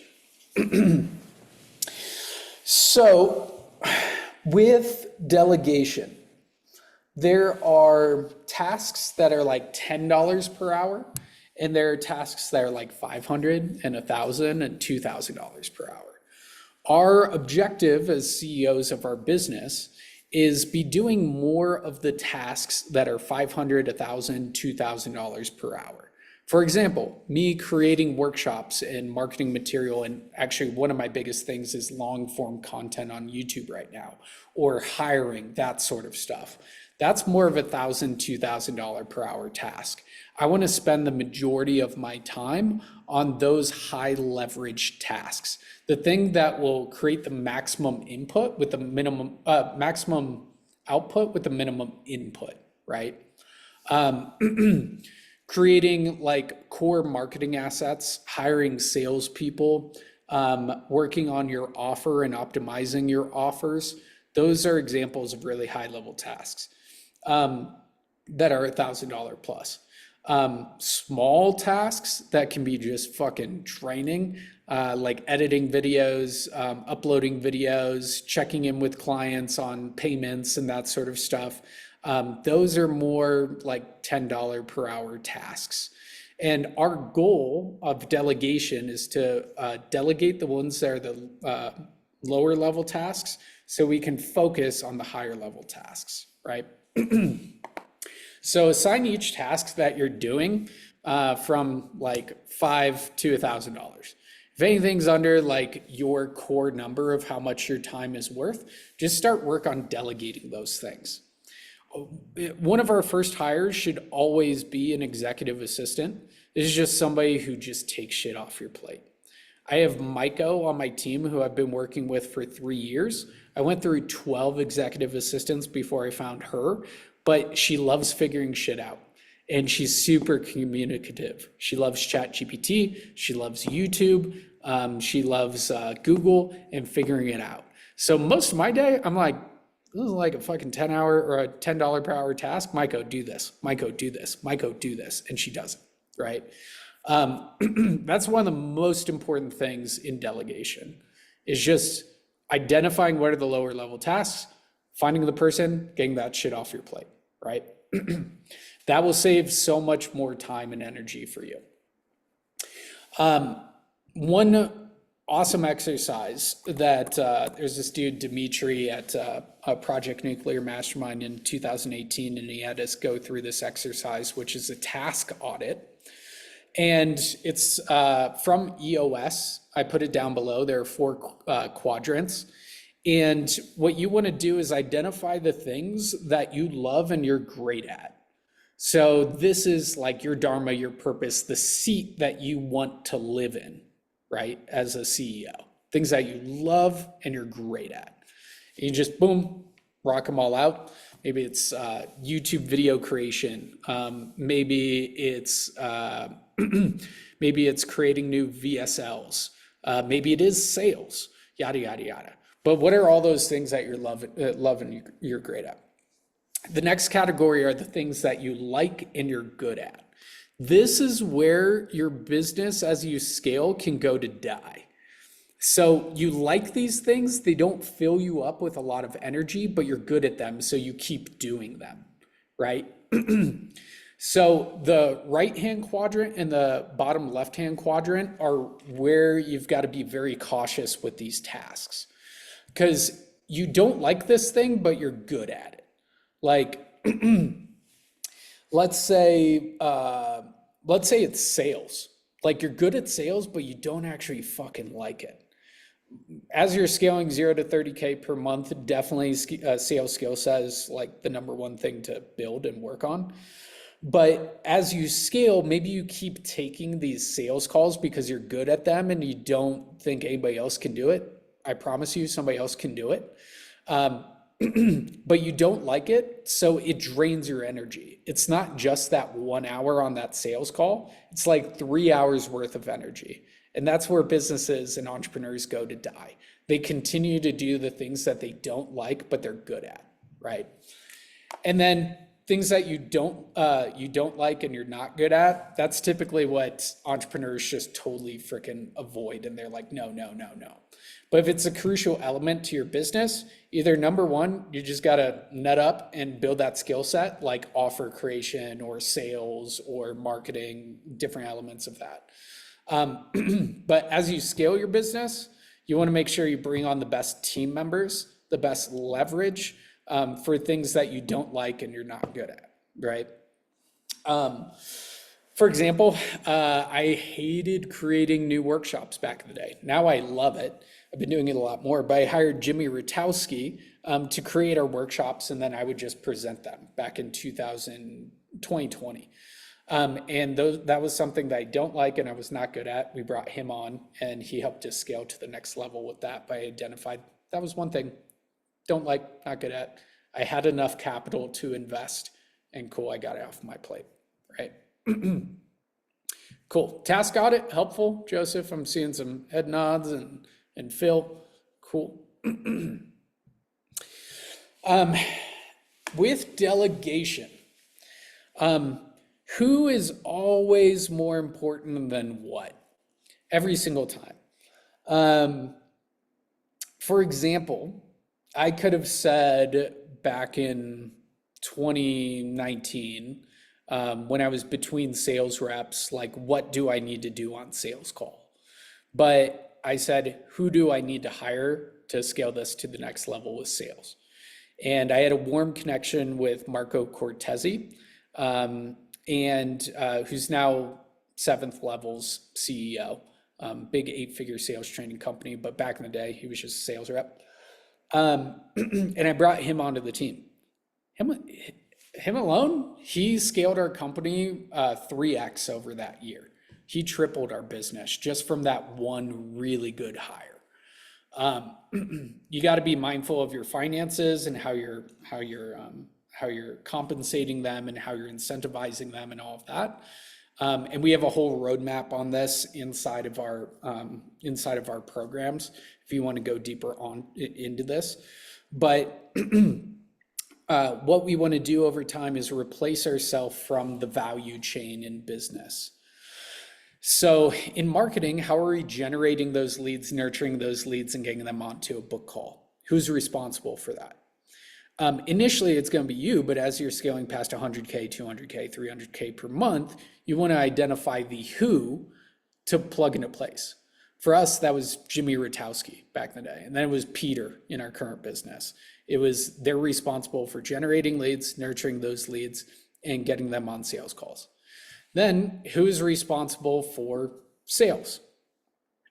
So for us, that is Mason Church. He runs our sales team, all of that stuff. Those KPIs, those things are totally off my plate, right?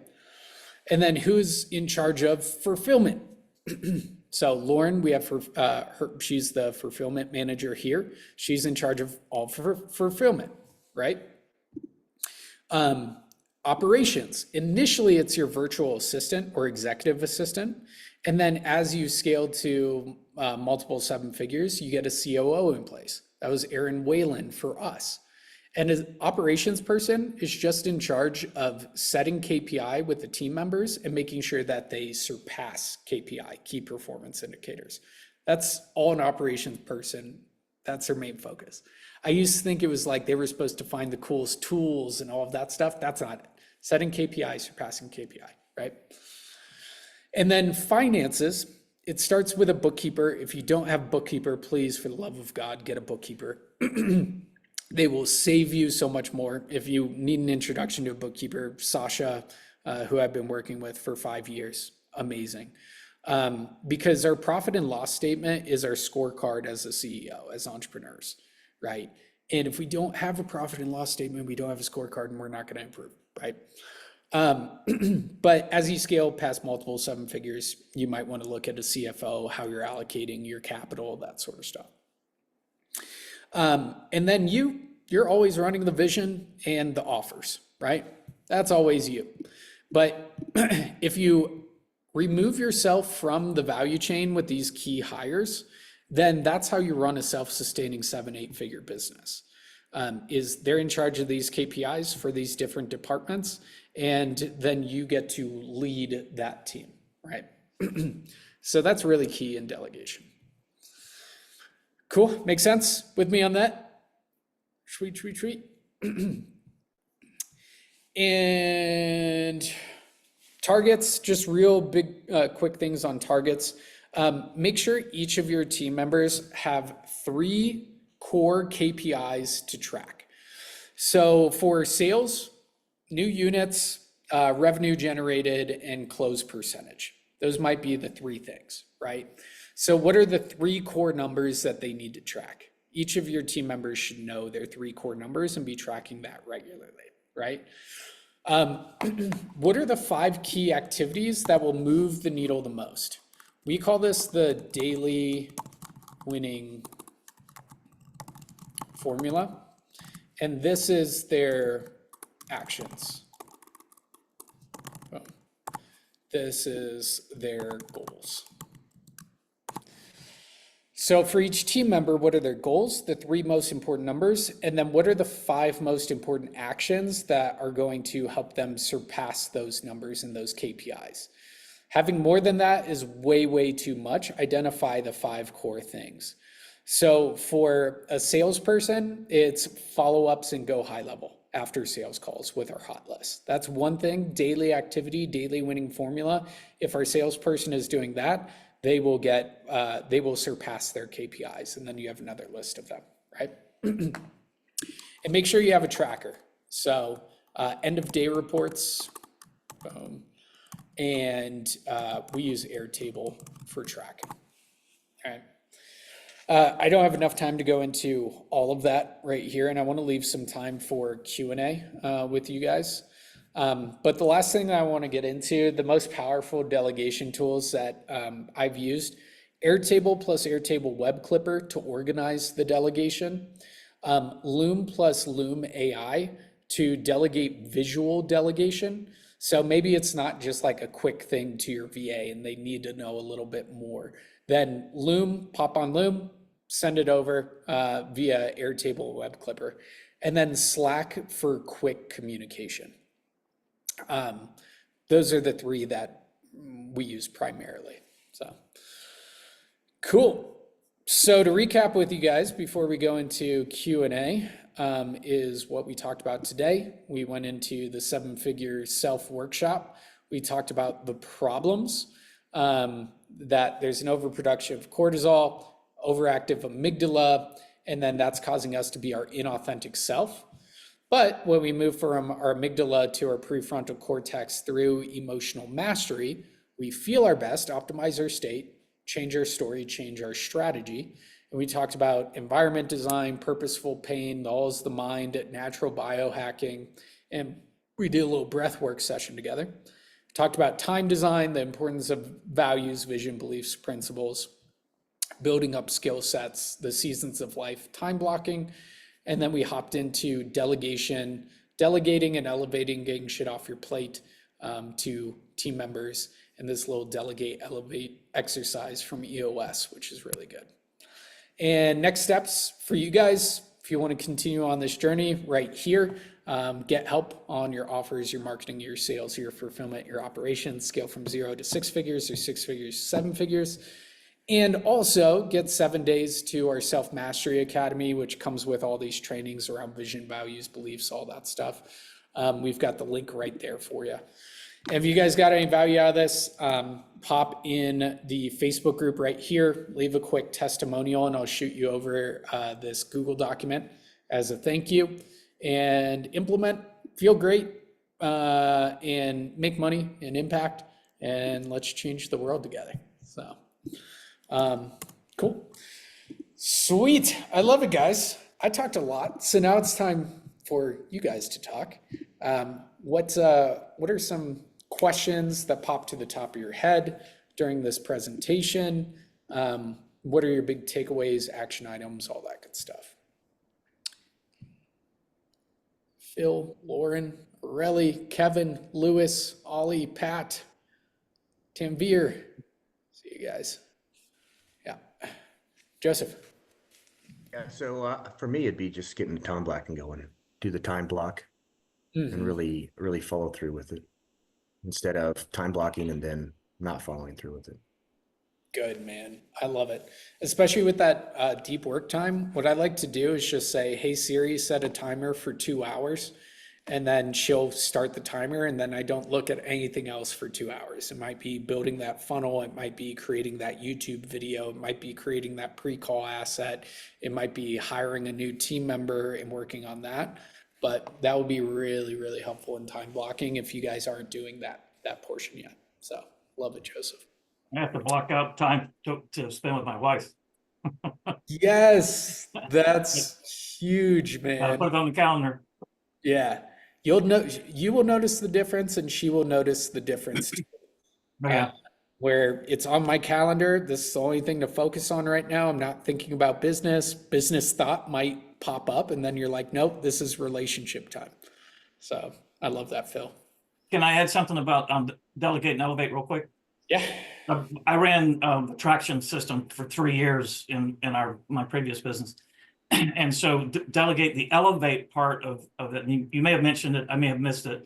The elevate part is when you delegate something to someone who loves to do it and does it really well, they're elevated in their position and in their overall, just enjoyment of work, the workplace, right? They feel more appreciated and they do better work typically, right? And they're more committed to the company. So you elevate them. That's the elevate part of the delegation. It's really an important key to understand. I love it. What were some of your favorite, not personality tools, but tests, that sort of stuff to give team members to better identify their zone of genius? Did you do the Colby or something like that in your last business? No. Traction, we were really close with, Rocket Fuel and the other books. The right people in the right seats is extremely important. And carbon compartmentalizing, that's a big piece too, is that you have rocks, which was created by Dale Carnegie years ago, right?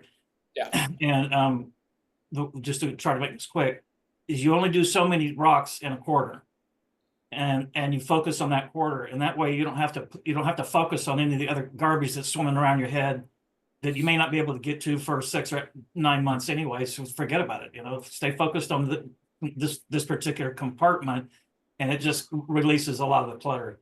Gets it out of the way. That's a really big element to me too. I love it that you mentioned rocks. That's a big part of it, where we were talking about the 90 rules and everything, and just hyper focusing on those things. If you guys, I don't recommend, if you're 0 to 30K, do not get per month, do not get lost in the operational components behind things. 0 to 30K per month is a lot of done is better than perfect, messy, imperfect action, and it's just marketing, sales, offer creation, just hyper focusing on those things. If you're above that, really good books on operations, like Phil brought up, is Traction by Gino Wittman. Rocket Fuel, which talks about like the Steve Jobs and Steve Wozniak and bringing those together to create Rocket Fuel for the business, the visionary and the integrator.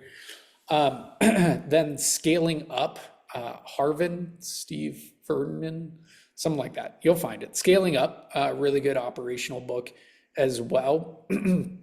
And there are a couple others that are slipping my mind, but Traction and Scaling Up are like the Bible of business operation systems. If you guys want to check those out. Cool. I see Ollie, I see Lewis, I see Tanvir and Victor, Alex, Anastasia. You guys freaking rock. Thanks for being with us the whole time. And I see a couple questions here that I missed throughout the presentation, one from Alex here. When you guys think of one right here, just pop it in the chat or hop off mute. But with Alex, your executive assistant, for an executive assistant when you're starting out, you're looking for like a pay to value ratio.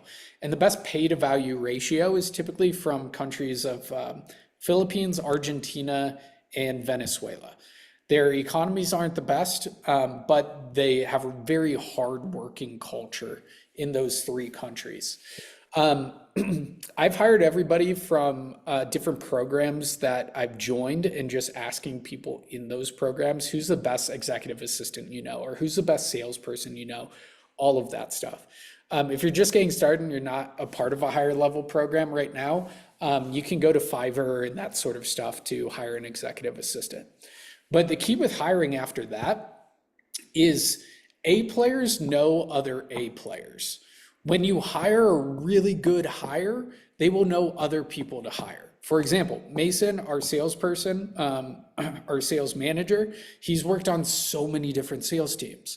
So when we need a new setter, he just goes into his network, finds a setter that he's worked with before, and we hire them, right? So as you scale, your number one point of leverage is OPW, other people's work, and you have to hire A players, retain A players, and they will know other A players to hire, especially scaling to multiple seven figures. So key. So cool. Lewis, love the presentation. Awesome. Alex, great question. If you got more, let me know. Pop it in there. This was awesome. Sweet. How can we get the document? Just hop into the Facebook group right here. Pop in like a quick, this was awesome, and I'll shoot you guys over the document. Boom, right here inside the group. And boom. Continue on the journey with us for just $47 today. Boom. I'll drop that link in there one more time. Boom. All right, great stuff. Just going through the chat right now. How many times should we do it in a day? I think Victor was talking about breath work, coffee breath work. If you want to add 2 to 3 hours worth of productivity and focus and just feeling better to your day, number one, exercise every single day.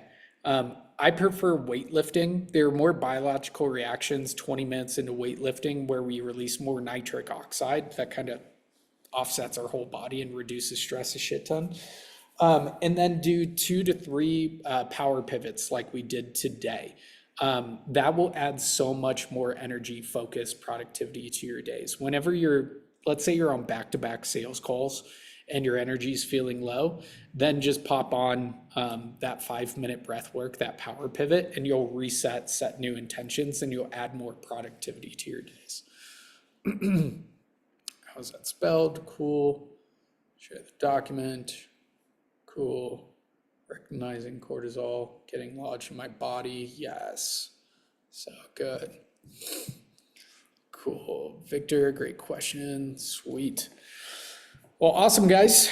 Awesome session together. This is one of my favorite things to coach on is the self-mastery side of things, especially with our vision, our values, our beliefs, and our energy rituals, because we don't have business problems. We have self problems and personal problems that show up as business problems. So awesome that you guys were here. And next week, next Thursday, I think I put it in here. We've got another live workshop. We're going to go deeper into the systems and the team components for next week. Boom. So we have the Systemized to Scale workshop, how I replaced myself from my business, delegated and sold a multiple 7-figure coaching business, and how you can do it too in less than 3 years. So we got that coming up next Thursday, same time. And then we have the DM Sales Masterclass, the secret framework, scripts, and tools I've used to close over $3 million in the DMs, coming up the Thursday after that. So I'll drop that in there. And one more thing. We have our in-person event coming up March 14th through 16th in Cabo San Lucas, Mexico, where we're focused on offer creation, marketing, and sales. It is very different. It's a small room, 35 attendees, and we have 8-figure earners coming like Marco Cortese, Jess Lenovo, and a couple others to work hands-on with you guys. So we do roundtables. We dive into your offers, your marketing systems, your sales systems. We run events totally differently. It's not just a brain drain of knowledge and just people talking to you. It's actually working with you. So if you guys want to come down to Cabo San Lucas with us, we have 18 more spots left for that. And each night we do a cool little event. So we have dinner, we have fireworks, we stay on the beach, we get to connect deeply with one another. And overall, it's just a lot of fun. So March 14th through 16th. And Lauren, if you can grab the link for the page on that. For early bird tickets right now, it's only $497. We've got to cover the expenses of the dinners at night and the food and that sort of stuff. So we're not really making any money on this event. And that goes straight to the dinner and everything. If you have a wife or a husband who wants to come, a bunch of the people who are coming are going to have their wife or their husband have fun in Cabo and explore. And Cabo San Lucas is my favorite place on earth. I live there. It's 72 degrees right now, and super safe. There's only one road in, one road out. So not like some parts of Mexico. Super safe, super awesome. So if you guys want to be a part of that, Lauren just dropped the link. Shoot me over a message. And can you grab the link for the early bird ticket? Because I think the regular ticket price is on the website. There's another link for early bird. If you guys have any questions on that, we usually make money while we're there too. We implement, we book calls, and we close calls while we're there. So that's pretty cool too. Yeah. Sweet, guys. Well, that's about it. This was awesome. Joseph, Phil, Aurelie, Lauren, thanks for having your cameras on and being here and asking great questions and being active and engaged. And Anastasia, Bruno. Yeah, one second. Fahim, Jiren, Lewis, Ollie, Victor, thanks for being here. Victor, good to see you. Thank you so much. Really appreciate it. I will Thanks. definitely put a good testimonial on the Facebook group. I really enjoyed it. Awesome. Thank you, man. Appreciate you. And I'll send over that document once I see it. Thank you so much. Phil, you have a quick question? Yeah, sorry about the interruption, but the 7-figure coach accelerator for $47, is that a scheduled event? Is it already on the calendar? Yeah, so after you hit that, then you book in a call with Mason to review your offer one-sheeter, your offers, and then he'll point you in the direction of getting some quick like marketing and sales activity going. In those 7 days, what we want to do is get you around a high-level community, change the way that you're thinking about your business, and possibly get some sales. I don't promise it to anyone, but Jay Uday literally went from 15K to 50K while doing that. And then he ended up joining our programs and that sort of stuff. Some people just are like, I got a shit ton of clarity on my offer, my marketing. I want to take the next step with you guys. So in those 7 days, we just want to help you out as much as possible around your offer, your marketing, and your sales and your fulfillment to either get from 0 to 6 figures or 6 figures to 7 figures. So the schedule will be determined on that call with Mason?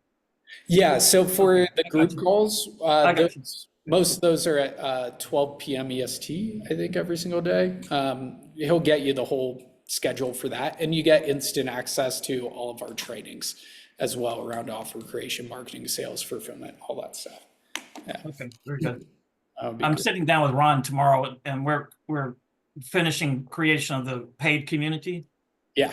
Free community, paid community, and then drive into that. So I'm not sure exactly what I'm going to be doing for the next week. How long is this open, this offer? So for right now, you get the bonus of the self-mastery, and you can book in that first call whenever. So you can just hop in there, get it, and then book your call a week out or 2 weeks out, and that's when it officially starts. Sounds good. Cool. Thanks, guys. Great call. Yeah, thank you, Phil. Thanks for your input here too, especially on the operational side. That was great. Cool. Victor, Fahim, you guys got anything else? For the self-mastery, right? Is it part of the seven-figure CEO Launch Collective, or is it Yeah. separate? So all of our clients get the self-mastery program, and we have a call every Tuesday on self-mastery, and they get all of our human OS and that sort of stuff. With this right here, you get 7-day access to it. And then there's also, for just the self-mastery portion, after those 7 days, if you want to do our $97 per month for the self-mastery community, then that activates. So does the 47 include the self-mastery, or it doesn't? Exactly. Yeah, for those 7 days. And then it depends on where you want to go with it. But it includes the self-mastery with our human OS too. So Okay, because I already kind of like booked the 47, and it looks like they just gave me the 1 week access. I think Mason did, and I was just looking around to see what I'll find it self-mastery, but I couldn't find it. That's what I'm asking. Yeah. awesome. Victor, excited. Let me get that for you right here, just so I don't forget. There we go. You should just be able to, with that link, just opt in, and then it's 7-day free trial for that. And then it's, if you enjoy it, $97 a month after that. So that should get you directly into there and have instant access to that right now. And what I would recommend when you get in here, man, is everything that we talked about, like vision, values, beliefs, principles, that sort of stuff is all around the identity evolution. You can hop right into that, which will be super valuable. And then you have everything around your fitness system, your time design system, your breath work, your meditation, goal setting and planning habits, all of that. And my favorite thing, I took 2 years to build this out. There's a download link to the Human OS, which comes with a journal, education, goal setting, fitness, travel, all of that stuff. But you can put your values directly in here. Your values, your purpose, your mission, your vision, your beliefs. So it's like one centralized hub for your entire life, which is pretty cool. Awesome. Thank you. Cool. Awesome. Well, amazing call, guys. For everybody who took the next step, excited to see you guys inside the programs. Regardless, I'll see you inside the Facebook group, and just drop a note inside of there and I'll shoot the document over. And Fahim, you have something? The energy that you have for like this 2-hour call, is that from breathwork? No, I am introverted as fuck, dude. Always been an introvert. I get my energy when I'm reconnecting to myself. When I'm talking about things that I really enjoy and light me up, I can sustain this energy on a call like this. When I'm talking about, let's say, what do I really hate? I don't really hate many things, but if I'm talking about something that I'm not the best at, and I'm not good at, I just instant drain. But yeah, on these calls, I just love talking about this stuff, and the emotional alchemy stuff is a big part of it. The breath work, the meditation, the exercise, the soul family. I have an amazing, amazing girlfriend.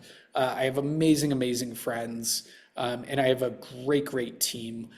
So the people in my life are great and just light me up. So cool. That's fantastic, man. I woke up at 4:30. Right now it's 12 a.m. I could not stop the call, but I was just lying down in the carpet, shut my camera off. So been up for 20 hours plus.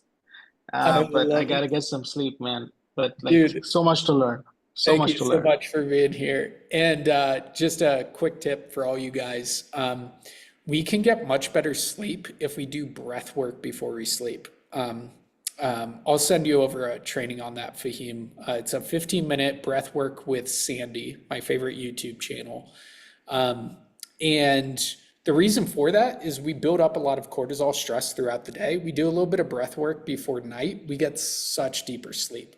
I told my friend Dakota this to start doing this like 3 years ago. And he has a Aura ring. And the first night he did it, it was the first time he ever got a 99 sleep score on his Aura ring. There's so many benefits to doing a little bit of breath work before sleep and getting connected to that. So if you want to try that out, it'd be awesome. Thanks, man. Quick question. Yeah. So, you feel passionate about something like let's say, life and business coaching, but you don't have the systems in place to basically kind of like, work with in that space. Do you guys offer that support, or because like I'm passionate about that? I've helped people in like one-on-one space before, but I don't really have like the structure in place or the the tools. Yeah. Do you guys have like the I don't know, the structure in place to kind of help somebody just kind of like stand on it to just offer that service to people? Yeah, Victor, I've been doing this for 7 years. We've worked with thousands and thousands of clients and have helped 122 scale to 7, 8 figures now, and so many more scale past 6 figures. So we have a formula that our clients implement to scale to 20, 30K per month. And it's hyper focused on your offer, your marketing, and your sales. Like that's what we just hyper focus on to go from 0 to 20 to 30K per month. And we help you nail down your messaging and your offer for that. That's part of launch. And then for our clients that scale past 20, 30K per month, our next one is our formula to scale past 100K per month, which is more around systems and team and leverage, which is part of our 7-figure CEO leverage program. So that's kind of how we break it down.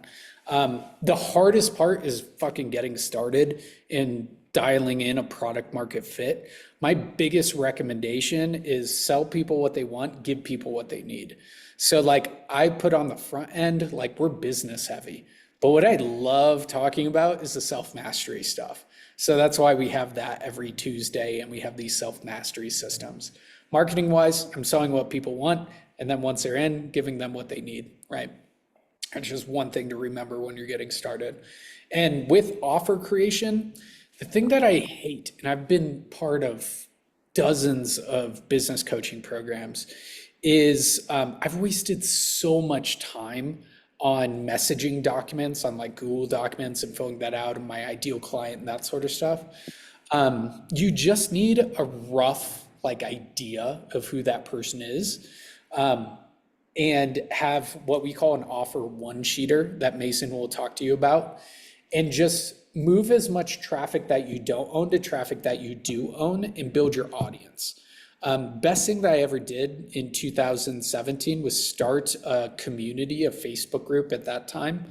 And I just got obsessed with moving traffic from other people's community and doing interviews and workshops in other people's audiences to moving it to my Facebook group. And then I got to a point where I was like, holy shit, I can put up a post and make like $10,000, $20,000, $30,000 in a day, just because I moved as much traffic that I didn't own to traffic that I did own. So we just keep it really simple, where it's like your offer and your messaging, build your audience, and develop your sales skills. And Mason does a weekly sales training, and we got all the sales course in there that makes it really easy, or really simple. It's never easy, it takes work, but it's simple, right? So cool. Thanks for asking that question. I think Ollie has the final question here if you guys want to do some more, but what do you think about astral projection? I don't know much about it. I know I'm a projector in human design, and also I'm a Scorpio sun and a Libra moon, and I don't know what my rising is, but yeah. Cool. Think all these off, but that's a good place to end it. All right, good stuff, guys. Much love. If you're in, sweet, excited to work with you. If not, we'll see you on next Thursday's call, and I'll talk to you guys soon. Thanks, Andrew.